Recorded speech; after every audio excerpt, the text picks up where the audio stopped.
Hola, buenos días. Es curioso cómo abre Julissa con anécdotas, con recuerdos, que un poco es como traía planteado este trabajo. Yo a este trabajo le llamé lo anecdótico, lo biográfico y 3 citas de miedo. Un poco podrán darse cuenta por dónde va el trabajo. Yo crecí de alguna manera en esta colonia. Me pasé el tiempo entre esta colonia y una colonia muy del sur, y tuve la fortuna de vivir siempre 3 cosas, 3 cines, que eran el Majestic, el Rivoli y el Ópera, en esta plaza casi los 3, donde vi películas, ¿no? Mis 3 películas que me definieron, que fueron Los Pájaros, El Golem, ¿sí? Y el fantasma de la ópera en Technicolor, que fue verdaderamente aterrador. Mi papá decía que nunca nos iba a volver a llevar al cine porque haríamos hasta llorar. La casa de mi abuela, donde yo pasé todos los fines de semana hasta que cumplí 12 años, tenía una casa de estas antiguas de Santa María, donde estaba llena de estufos, los techos llenos de ángeles y demonios, curiosamente de ángeles y demonios, e irse a dormir a la casa de mi abuela, donde no había luz en todas las habitaciones, pues era realmente batallar todas esas noches entre ángeles y demonios. La casa estaba ubicada junto a una cervecería, y no sabíamos que era una cervecería, no nos decían que era una cervecería, sino escuchábamos ruidos atrás de las paredes. Entonces, pero no había como una sensación de miedo, sino de incertidumbre. Las tortas de Santa María, donde de pronto conocimos, mi hermano y yo, toda clase de personas extrañas, borrachas, contrahechas, muy peculiares. Esta tortería estaba en el Legión Cone. Por supuesto que los paseos del domingo, para cerrar el domingo, pues eran en el Chopo y en el Museo de Geología. Aquel Museo del Chopo, donde lo que veníamos a ver eran los huesos del dinosaurio, ¿sí? Los huesos de una tarántula gigante, al enano y al gigante, sus esqueletos. Veníamos a mirar murciélagos, fetos. Esa fue mi crianza. Ya pasado el tiempo, tengo una hija de 25 años que es escritora de literatura fantástica y de terror. La foto que más nos gusta a ella y a mí es donde ella tiene 2 años, está sentada en la cama conmigo y le estoy leyendo justamente un libro de terror, una colección que se editó por ahí en los 80s, una enciclopedia de terror. Eso es más o menos el tema, lo que yo les modifica el miedo, y también nos modifica en este modelo o en esta visión ecológica o sistémica de nosotros mismos. Nuestras personas sabemos, y ya no quisiera abundar, qué lástima que no está Javier para que nos refaccionara, pero sabemos que el miedo es una respuesta de alerta biológica, que hay quien dice que es una emoción básica, hay alguna polémica al respecto, pero es una respuesta de alerta ante eventos internos o externos que nos van a estimular para, como decía Héctor, una defensa para huir, para enfrentar, para resolver alguna situación. Si el miedo se cronifica, es agudo, se supone, esperamos que sea agudo, aparece en momentos determinados. Si se cronifica, surge la angustia, la ansiedad, y podemos enfermar. El miedo es un componente imaginario que mi planteamiento y mi propuesta hoy, que puede ser un poco descabellada, un poco subversiva, creo, es que el miedo puede ser verdaderamente algo muy disfrutable si lo ponemos al frente, a la vista, y lo podemos manejar. En los 80s, por supuesto, pues el miedo cambia, ¿no? ¿Qué podemos tenerle miedo en los 80s? Digo, yo no nací en los 80s, pero los miedos de los 80s, híjole, ¿cómo me gusta? ¿No? Las crisis económicas, los desastres naturales. A mí mi papá me dijo de verdad cuando yo era chiquito que el Popo tenía una laguna adentro y que jamás en la vida iba a hacer erupción, que yo no me asustara. Mi mamá me dijo que los rayos, yo les tenía miedo a los rayos, y ¿ves aquellos cerros que están ahí eso que se llama Tepepan? Ahí caen los rayos. ¿Y dónde fue este río? Me encantan los ovnis, me encantan ver las películas de espantos, los fantasmas. Esos son miedos de los 80. ¿Por qué? Un poco yo estoy de acuerdo con Héctor cuando dice que cierto miedo que rebasa límites se convierte en terror y que como una defensa produce agresividad. Tenemos que encontrar nuevas formas de estar en el mundo que no son precisamente, como decían José Luis y como decían hace un momento, placenteras, sino son estas que nos refuercen nuestra constante de adrenalina e insisto que ayer no estuvo Javier, pero sería maravilloso estar en el adrenalina. Nuestros miedos imaginarios, ¿no? Ritos satánicos, mafias, algo que le dicen delincuencia organizada, ¿no? Pura ficción, pura ficción. Eso dicen, ¿verdad? Todos los diarios, aquí en New York y el periódico. Digo, nos quitan un evento con otro evento, como una madre que cucharea las cuencas de los ojos de su hijo, y que pudiéramos pensar, ¿y será cierto? ¿Será cierto o será una cortina de humo?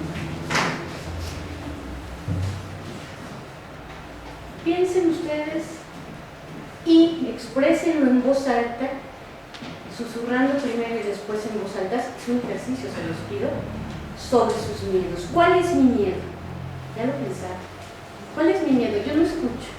El miedo es secreto. ¿Cuál es su miedo? ¿Les da miedo decir? ¿Que el otro los escuche? ¿Que quede en evidencia? ¿Cuál es su miedo? ¿Cuál es su miedo? Hablar.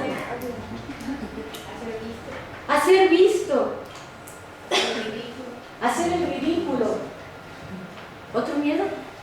Digo, a mí los ovnis. Que me vean mis profes, mis colegas, mis alumnos, mis pacientes. No tengo miedo a las arañas, debería. Yo sí. A las arañas, a las cucarachas. ¿Qué pocos miedos, no? ¿Te fijas? ¿Esta mesa tendrá sentido? Oye, como decía el doctor Héctor, a los judiciales. A los judiciales, ¿no? Si me entiendo, bueno, hablemos un poquito, obviamente, de la respuesta, esta parte un poco teórica de lo que sería el miedo. No me encanta porque para eso tenemos el salón de clases, pero bueno, la respuesta, si yo les planteo ahorita, yo vi a Leti cuando dije de esta madre cuchareando los ojos de su... Ahí está, miren. No es miedo. No. Las imágenes provocan respuestas inmediatas. Se incrementa el metabolismo celular, aumenta la presión arterial, la glucosa en sangre, la actividad cerebral, el sistema inmunológico se ralentiza, se detiene, como cualquier función no fundamental para la sobrevivencia. La sangre fluye a los músculos largos, ¿para qué? Para que salgamos corriendo, el corazón bombea sangre a gran velocidad para llevar nutrientes a las células, hormonas, específicamente adrenalina. Hay modificaciones faciales, ¿no? Así.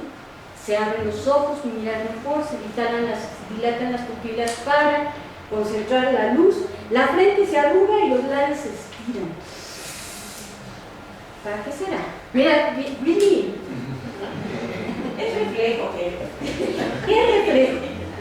El cuerpo se prepara, como decía el doctor Héctor, para una respuesta de huida, de sobrevivencia, filogenéticamente está en nosotros, y esto nos prepara positiva o negativamente para resolver. Las distintas escuelas pues verán esta respuesta de distinta manera. El miedo como posiblemente, ¿qué será? Un trauma infantil no resuelto, ¿verdad? Como un conductista, posiblemente como aprendizaje y condicionamiento social, la respuesta del miedo, porque volvamos a este punto donde el miedo se inserta en un modelo individual que está adentro de un modelo, de un espacio comunitario que está adentro de un espacio social que está dentro de la cultura. El sistema, un enfoque sistémico, pues precisamente hablaría de esto, de la disfunción o la perturbación entre la comunicación de estos sistemas. El cognitivista, y allá hace un rato hablábamos de Maturana, ¿no? reacciones a las modalidades de unión o separación, el existencialismo, una expresión de angustia a existir, y lo corporal. A ver, Nina decía por ahí, el doctor Héctor decía por ahí, ¿qué? ¿Y lo corporal cómo explica el miedo? ¿No? Con las posturas. Se puede expresar a través de posturas, se puede expresar igual a través de nuestra defensa, a subir nuestras resistencias, y habrá que trabajar. ¿De qué se caracteriza el miedo? De reacciones positivas o negativas a eventos, ya dijimos, externos o internos. El miedo no solamente lo provocan y que yo los vea a ustedes ahí. Se puede provocar, porque no me lo van a creer, pero cuando todo el tiempo estuve tranquila oyendo y yo, ay no, y tomando mis notas, y cuando me dijeron, te toca, me dio ganas de ir al baño. Y entonces mi miedo es, ¿y qué tal? ¿Qué tal que me tengo que parar a la mitad? ¿Qué tal que me gana? En fin. Nos prepara para la acción. Yo puedo decir de verdad, me puede dar acá el ataque y decir, salgo corriendo, voy al baño, ahorita vengo. Alguien puede por mí, y yo dejo mi escrito. Nos dirige hacia una meta. Y esta parte, ayer que escuchaba a José Luis y que escuchó a Nina, ¿no?, es resultado de una evaluación, de una percepción personal que puede indicar que el miedo puede estar ahí, puede responder a agentes externos o no. La frontera entre el miedo y la ansiedad, entonces, pues es muy frágil. La ciencia, 15. Bueno, les voy a leer una parte a donde voy. Podemos seguir hablando de esto del miedo, y yo creo que vamos a tener oportunidad en muchos momentos de hablar de la biología, de la fisiología, de las neurociencias en relación al miedo, lo cual me parece que es fundamental porque explica desde la ciencia, no desde la ciencia, sino desde este punto de vista formal, metodológicamente estructurado, y que para mí es fundamental y me encanta el miedo. Pero quisiera yo leerles la primera cita. En los últimos 20 años en México, el uso de los cuerpos como mensajes se incrementó conforme las actividades de los traficantes de drogas, de la delincuencia organizada. Se volvieron públicas estas imágenes. Antes su tarea era silenciosa y oscura. El tráfico de drogas hizo que la violencia construyera usos e incluso ritos de sangre con las víctimas. Mujeres a las que se les llegaba a mutilar en vida del pezón o un pezón a mordidas, o se les cortaba un trozo triangular de la piel. Cadáveres que eran arrojados a una fosa y rociados con una mezcla de cal y ácidos para que se acelerara su desaparición. Víctimas asesinadas con tiro de bala en la frente, en la oreja o en la boca, para indicar en cada caso una advertencia a los traidores, una advertencia a los entrometidos o una advertencia a los delatores. Así el cuerpo cobra vida y se formula como parte de ese miedo en la gráfica. Esto es ensayo. Imaginen ustedes cómo el cuerpo ha ido tomando y formando parte de esos miedos, de ese lenguaje que de pronto pasa a formar parte y puede generar alexithymia. Imaginen a una víctima marcada con una Z en la frente, o con la corbata colombiana. ¿Alguien sabe lo que es la corbata colombiana? Tomar la lengua, sacarla y cortar. O el horno, tomar a la víctima y hornearla. O fumarse al muerto, tomar una pipa, de estas que ya conocemos. Bueno, yo no. Ponerle un poco de coca y un poco de cenizas de que acaba de salir del horno y fumar. Esta es una cita de Sergio González en El hombre sin cabeza, para quien quiera leer. Entonces tenemos que la ciencia pregunta. Ante el miedo, la ciencia pregunta y trata de responder. ¿Qué es? ¿Qué le antecede? ¿Qué le precede? ¿Qué está en el medio? ¿Qué lo media? ¿Cómo se desarrolla y cómo evoluciona? Algunos nos dedicaremos a abordar este tema. Clasifica, explica, concluye, propone. Las artes proponen, como la cita que acabo de plantearles. ¿Qué sientes? ¿Qué piensas? ¿Cómo te vas después de haberme visto, leído, escuchado, vivido? La realidad impone cuerpo como uso de mensajes, nuestro cuerpo como un transmisor permanente de mensajes, como una materia viva de eso que hoy llamamos violencia y miedo.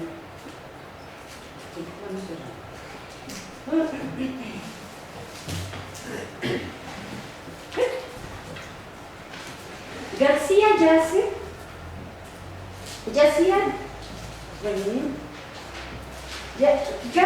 yacía cosido a balazos con su camisa Versace y su cinturón de piel de avestruz.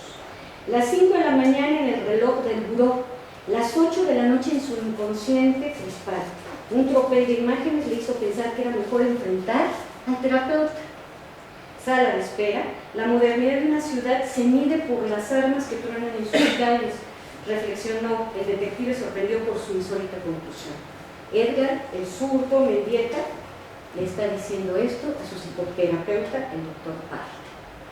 El miedo entre el terapeuta, el miedo entre el investigador, entre el policía, entre el matón, entre el Z, que nos va a venir a ver, ustedes y a nosotros. Cierro, porque cómo me encantaría contarles todas las historias. Cierro diciendo, Susana, y esto me sorprende mucho porque lo toca de alguna manera el doctor Héctor. Susana pudo haber sido su paciente, dice en voz muy alta, pero su esposa, Susana, dice en voz muy alta, pero su esposa duerme. Si no estás encabronada, estás dormida. Descuelga el teléfono y marca el 066. Una niña ha caído del 8º piso. Sí, ha caído de un árbol. Y luego al piso, del 8º piso, al árbol y al piso. Sí, vive. No puedo asegurarlo, sí. Sale de nuevo al vestíbulo y entonces a la calle. Se inclina impaciente junto al cuerpo desarticulado de Mónica. No puede dejarla sola. Le sostiene el rostro con las manos. No está tan fea como todos dicen. Ya viene la ambulancia, Moni. Yo te voy a cuidar. Se recuesta junto a ella. La besa. Le introduce la lengua profundo, como para probarle la saliva y la sangre dulce, para sentir la vibración de las gárgaras. La besa y se enamora. Ella lo mira con los ojos moreteados y la boca bien abierta. Y la cierra.